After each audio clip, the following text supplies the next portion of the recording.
I'm all about that bass, no trouble. I'm all about that bass, no trouble. I'm all about that bass, bass.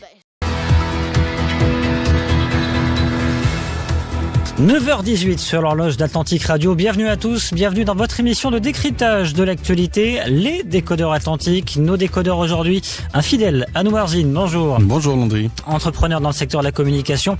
Et un nouveau, Amine Diori, bonjour. Bonjour. Bienvenue dans cette émission, responsable PME d'Inforisque. Nous allons parler aujourd'hui du classement Doing Business 2016 qui est tombé ce mardi. Le Maroc est classé 75e. C'était la bonne nouvelle d'Abdelilah Benkiran l'an dernier. Souvenez-vous, le classement Doing Business qui affiche une nouvelle fois une performance pour le Maroc, mais cette fois pas d'annonce spéciale du chef du gouvernement. Peut-être parce que le gain de 5 places au Maroc est à nuancer, justement, décodage dans un instant. Deuxième sujet que vous aborderez à partir de 9h45, à quand le Maroc dans le rang des BRICS? Le rêve du Maroc, dragon d'Afrique, est encore bien loin. Le constat lors du sommet Inde-Afrique qui se termine aujourd'hui est que le Maroc a encore des efforts à faire pour se vendre comme hub africain. Aujourd'hui, les pays en vue sont ceux des BRICS, donc Brésil, Russie, Inde, Chine, Afrique du Sud, et le Maroc continue à se frayer son chemin tant bien que mal. Alors quel constat, que faire?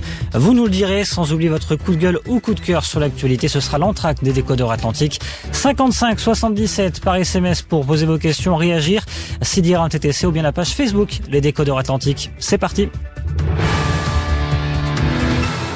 Le Maroc est donc classé 75e au classement Doing Business cette année, classement établi par la Banque mondiale qui a changé tout de même encore une nouvelle fois, mais de manière un peu plus approfondie cette fois-ci, sa méthodologie de travail.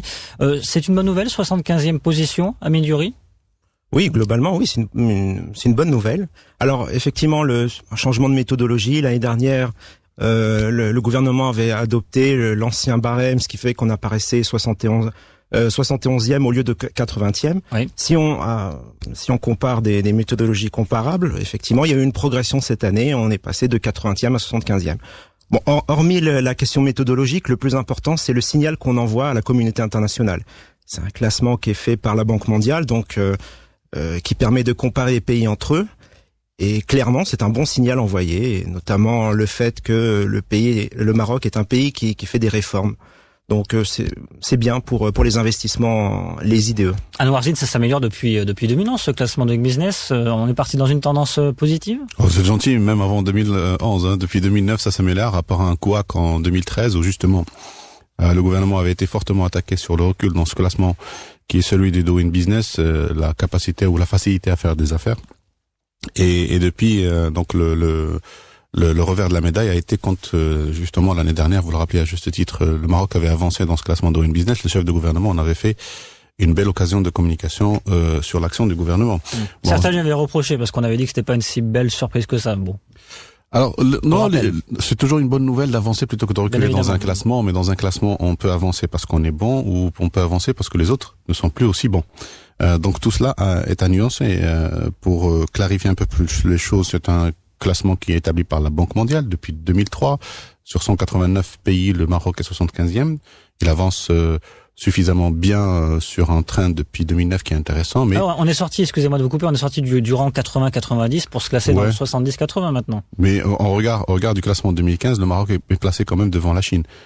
Donc il y a de quoi nuancer enfin, on va dire pas la crédibilité, c'est un indice qui est largement crédible. La question n'est pas là, mais en tout cas l'appréciation et l'explication qu'on peut donner pour cet indice. Je crois que globalement dans le monde, quand on dispose de 10 milliards d'euros, investir en Chine ou investir au Maroc, la question ne se pose malheureusement pas encore. Mais ce genre de classement, ce genre de communication positive autour de l'image du Maroc permettrait d'améliorer la compétitivité et l'attractivité des investissements directs étrangers. Maintenant, dans le détail, si on veut décoder, le Maroc n'avance pas beaucoup sur des critères liés à cet indice. Il y en a 10. Je citerai en tout cas celui où on est classé 130e, c'est le règlement de l'insolvabilité. Oui. Voilà encore une grande question sur laquelle il faut travailler. C'est le principal point noir, effectivement, avec une note de 33 sur 100, ce qui fait qu'il y a beaucoup de marge encore à améliorer. Juste, je voulais vous faire réagir encore une fois, puis après on va effectivement parler des points forts et des points faibles, mais sur le classement régional, en région MENA, le Maroc est toujours devancé par la Tunisie, c'est quand même incroyable. La Tunisie, dans la crise actuelle qu'elle est, notamment, on est un peu surpris, Amine Diori, c'est normal, parce que le climat des affaires est quand même plutôt bien correct en Tunisie. Tunisie aujourd'hui, bien installé? Oui, alors indépendamment de l'instabilité politique liée aux événements qui ont eu lieu cette année, c'est vrai qu'il y a quand même des avancées au niveau tunisien, notamment au niveau des entreprises. Donc non, c'est une relative, c'est pas vraiment une surprise de voir la Tunisie encore légèrement devant le Maroc. Mais peut-être encore pendant pas mal de temps. Le Maroc aura encore de la marge, à faire pour d'après ce que j'ai lu, de ce que j'ai vu, apparemment le classement 2016 ne tient pas compte de certaines réformes qui ont été engagées au moment où le classement a été établi, qui fait que le Maroc va certainement encore progresser dans les années à venir et certainement peut-être un peu plus que la Tunisie. On va parler des points forts de ce classement et puis effectivement des points faibles après. Le principal point fort que vous retenez, messieurs, Anouar Zine, je commence par vous, il y en a plusieurs, il y a la création d'entreprise, l'obtention de permis de construire, raccordement de l'électricité, transfert de propriété, paiement des impôts, exécution des contrats. On est plutôt bien classé sur l'octroi du permis de construire, mais une récente polémique peut-être a du mal à l'image du Maroc concernant le certificat de conformité, mais bref, c'est un détail. Mais c'est vrai que Maroc... fait penser à Ikea, oui. Qui pourrait avoir peut-être une répercussion, qui sait, dans le prochain classement. Ouais, parce qu'en général, quand on donne le permis de construire, il faut se débrouiller pour pouvoir délivrer ou pas, mais pour des raisons en tout cas valables, l'autorisation d'exploiter le certificat de conformité. Mais c'est un débat qui est sain et serein, parce que l'environnement des affaires est un tout, est indivisible. C'est vrai qu'il y a des critères dans l'évaluation, en tout cas dans la conception de cet indice. En termes de création d'entreprise, le Maroc évolue bien, c'est facile de créer une entreprise. Maintenant, quelle est la capacité du Maroc à faire vivre ces entreprises-là? La Turquie, en faisant de la promotion pour attirer des investissements, met en évidence une économie forte, émergente, où les chances de réussir quand on est entrepreneur sont évidemment palpables et réelles comparées au cycle de vie d'une PME au Maroc. J'ai pas les chiffres en tête, mais beaucoup de PME n'arrivent pas à terminer le premier exercice. C'est pas tant la création d'entreprise qui pose problème, c'est la viabilité du business de l'entreprise et de l'entrepreneur. Et ça, c'est très lié au climat des affaires. Le transfert de propriété, le Maroc a été salué là-dessus, il a fait des efforts. Et puis, les paiements des taxes et impôts avec l'introduction des télédéclarations et des télépaiements. Donc voilà des avancées techniques, technologiques qui font en sorte que cet indice s'améliore. Mais sur le fond, par exemple, l'exécution des contrats ou le règlement de l'insolvabilité, donc ça fait référence à la justice commerciale et à la capacité de saisir la justice quand on est un commerçant, un entrepreneur, d'obtenir gain de cause et d'exécuter un jugement. Là, c'est une réforme de fond sur laquelle, en tout cas, le Maroc n'a pas enregistré visiblement de grandes avancées. Et voilà pourquoi la Tunisie nous dépasse. Bon. Ce volet justice notamment, voilà, la Tunisie est juste devant, mais on revient de loin. La marge de progression du Maroc comparée à celle de la Tunisie était beaucoup plus grande, et donc même en traversant des cycles de perturbation, la Tunisie arrive à se maintenir tant bien que mal un petit peu devant le Maroc, enfin juste devant le Maroc sur ce classement en tout cas. Vous avez parlé de PME, ça tombe bien, on a Monsieur PME d'Inforisque avec nous justement, Monsieur PME, vous n'êtes pas très optimiste pour cette année. Bon, c'est pas vous qui parlez, mais c'est les chiffres finalement, parce que c'est vrai qu'on s'attend à un record, un pic de fermeture de PME pour cette année 2015, du jamais depuis 6 ans, 5000 PME. Exactement. Ça compte, ils regardent ça, Doing Business aussi? Alors, plus ou moins, c'est pas un élément tangible qui est pris dans le classement, mais évidemment c'est un élément de l'environnement des affaires. Oui, effectivement, on va battre certainement un record cette année. On est bien parti pour.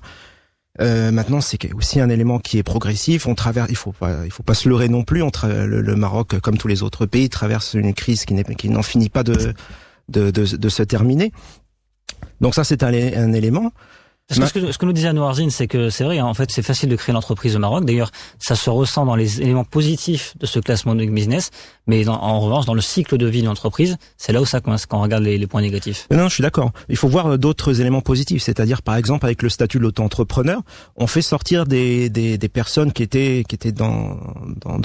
travaillaient au noir, oui, et dans l'informel, et qui maintenant, grâce à ce statut, créent facilement leur entreprise et vont être en règle par rapport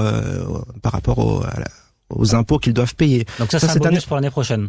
Oui, bien sûr, c'est un élément important. C'est un élément important en termes de création d'entreprise. C'est une réforme qui est intéressante. Dans le cycle de vie des entreprises, il y a l'octroi des crédits. Là aussi, on pêche. C'est un des points négatifs. Amine Duri, qu'est-ce qu'on peut faire aujourd'hui de plus? Est-ce que ça peut s'améliorer dans les prochains mois, dans les prochaines années? Alors justement, je voulais revenir sur ce point. Le rapport Doing Business fait référence au fait que ce critère est faible, c'est parce que ces pays n'ont pas accès à des crédits de bureau. concrètement. Alors nous au Maroc, on est dans des cas complètement différents. C'est-à-dire que je peux vous le dire, les banques marocaines sont très bien structurées en termes d'analyse de dossiers de crédit. Ils ont accès à des informations externes, alors que ce soit des business information, c'est-à-dire concrètement du renseignement commercial, ce que fait un faux risque. Ils l'intègrent dans le processus d'octroi de crédit, mais ils ont aussi accès à un crédit de bureau. Le Maroc a un crédit de bureau comme l'Égypte, mais ça doit être les 2 seuls pays dans la région MENA à avoir un crédit de bureau, par exemple. Et malheureusement, malgré tout, ça pêche. Parce que la cause n'est pas là. C'est-à-dire, c'est pas au niveau de la mesure de la solvabilité du client, c'est plutôt au niveau de l'octroi. C'est-à-dire, concrètement, quand une société va voir un banquier et lui demande un prêt, le banquier va lui demander énormément de garanties personnelles. Ce qui bloque évidemment beaucoup de choses. Quand vous n'avez rien à offrir, c'est évident que après ça peut bloquer l'octroi d'un crédit et ça vous freine dans le développement de votre activité. On va revenir sur d'autres points négatifs, notamment la trop faible protection des investisseurs minoritaires qui est bien pointée du doigt par Doing Business. Les décodeurs atlantiques reviennent à 9h38. Vous restez avec nous dans un instant, le journal de 9h30.